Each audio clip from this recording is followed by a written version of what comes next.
देश की संवैधानिक व्यवस्था का मंदिर होता है संसद भवन। नए संसद भवन का उद्घाटन 28 मई को होना है। प्रधानमंत्री नरेंद्र मोदी उसका उद्घाटन करेंगे, लेकिन विपक्षी दलों को ये बात पूरी तरह से नागवार गुजरी है कि प्राइम मिनिस्टर क्यों इसका उद्घाटन कर रहे हैं, जबकि उनसे ऊपर एक दर्जा राष्ट्रपति का होता है जो देश का मुखिया होता है। समाजवादी पार्टी के तमाम कार्यकर्ता पदाधिकारी हमारे साथ हैं। उनसे बात करते हैं कि आखिर उनके मन में क्या चल रहा है, क्योंकि ये उस मंदिर की बात हो रही है जिस पर देश के लोकतांत्रिक व्यवस्था की नींव टिकी हुई है। आप तमाम समाजवादी लोग हमारे साथ हैं। आप बताइए क्या लग रहा है, ये चर्चाएं आप सुन रहे हैं लगातार, तो इसको आप कैसे देखते हैं? 19 दलों ने बायकॉट कर दिया, समाजवादी पार्टी भी उसमें शामिल। देखिए, मैं ये जानता हूँ कि भारतीय जनता पार्टी के भी तमाम लोग हम विपक्ष के लोगों से सहमत हैं। भारतीय लोकतंत्र में महामहिम राष्ट्रपति का पद सर्वोच्च पद होता है। राष्ट्रपति लोकसभा राज्यसभा दोनों के अभिभावक और संरक्षक के रूप में हैं। उनको न बुलाया जाना और उनसे न उद्घाटन कराया जाना अत्यंत अहंकार का प्रतीक है भारतीय जनता पार्टी की सरकार का, और ये 2024 में इसका भुगतान ये सरकार को करना होगा। लगातार कहा जा रहा है, देखिए अभी राहुल गांधी का भी ट्वीट आया, उन्होंने कहा कि अहंकार इसका पिलर नहीं बनाइए, आप लोकतांत्रिक मूल्य इस संसद भवन के पिलर हैं, स्तंभ हैं। सभी दल एकजुट हो रहे हैं, जो विपक्षी दल हैं, जो अपोजिशन में पार्टीज़ हैं। समाजवादी पार्टी भी कह रही है कि हम इस कार्यक्रम में नहीं शामिल होंगे। तो आपको क्या लगता है, क्या राष्ट्रपति को बुलाना ज़रूरी है? किस तरह से देखते हैं, आपका क्या स्टैंड?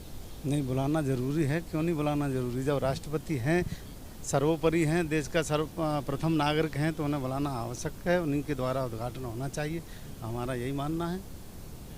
आप किस तरह से देखते हैं इस चीज़ को लेकर? क्योंकि ये 28 महीनों में रिकॉर्ड टाइम में ये बन के तैयार हुआ है। 28 तारीख को सावरकर की भी जयंती है, उसको लेकर भी विपक्षी दल सवाल खड़े कर रहा है कि एक ऐसा व्यक्ति जिन्होंने अंग्रेज़ों से माफ़ी मांगी, इस तरह से चीज़ें प्रचारित हो रही हैं। एक्चुअली यहाँ इस देश के जो मौजूदा पीएम हैं, प्रधानमंत्री हैं, उनका नेचर दर्शा रहा है कि वो अपने आप में बहुत ही प्राउडी हैं।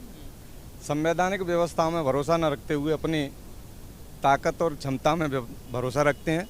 मेरा मानना है कि हमारे इस देश के समस्त संस्थाओं के जो संरक्षक हैं वो राष्ट्रपति होते हैं, और राष्ट्रपति जी के ही द्वारा राष्ट्रपति भवन का उद्घाटन होना सुनिश्चित करना चाहिए था।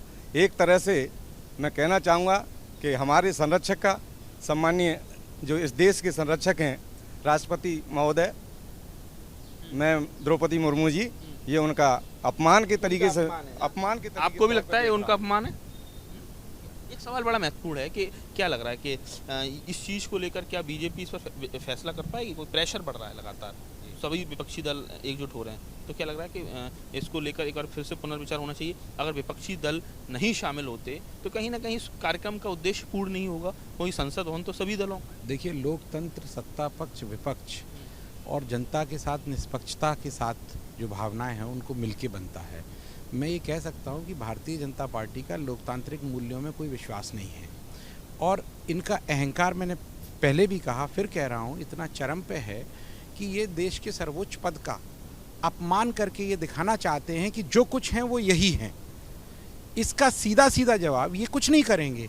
ये आपको लग रहा है कि इनके ऊपर प्रेशर हो रहा है, इस प्रेशर को ये दूर कर सकते हैं अपनी गलती को सुधार करके गलती का, लेकिन मैं ये जानता हूं कि इस गलती का सुधार जनता करेगी 2024 में। क्या लगता है कि कांग्रेस कह रही है कि फोटोजेनिक अपना फोटो फ्रेम में रखना है प्राइम मिनिस्टर को, ये वजह है? मैं सरकार को तानाशाही सरकार बोलता हूं और देश के प्रधानमंत्री को हिटलर साहब बोलता हूं। ये किसी को इस तरह का कोई भी कानून नहीं मानते हैं, किसी तरह का कोई कानून नहीं बना रहा है, बस जो इनके मन मारा वो करते आ रहे हैं। अभी आप नोटबंदी देखते हैं, कितनी परेशानी हुई थी पिछली बार, अभी भी कितनी परेशानी का सामना करना पड़ेगा। बस इतना ही मैसेज पढ़ना सकते हैं। समाजवादी पार्टी से जुड़े हुए तमाम लोग हैं, सभी का यही कहना है कि जो इस पर जो राजनीति हो रही है नए संसद भवन के उद्घाटन को लेकर, ये अच्छी बात नहीं है। देश की संवैधानिक व्यवस्था में सर्वोच्च पद राष्ट्रपति का होता है, तो ऐसे में उनको बुलाना बिल्कुल ज़रूरी है। समाजवादी पार्टी का ये भी कहना है कि जो लगातार जो तानाशाही चल रही है बीजेपी सरकार की, जनता इसका जवाब ज़रूर 2024 में देगी। आगरा से नितिन उपाध्याय, एबीपी गंगा।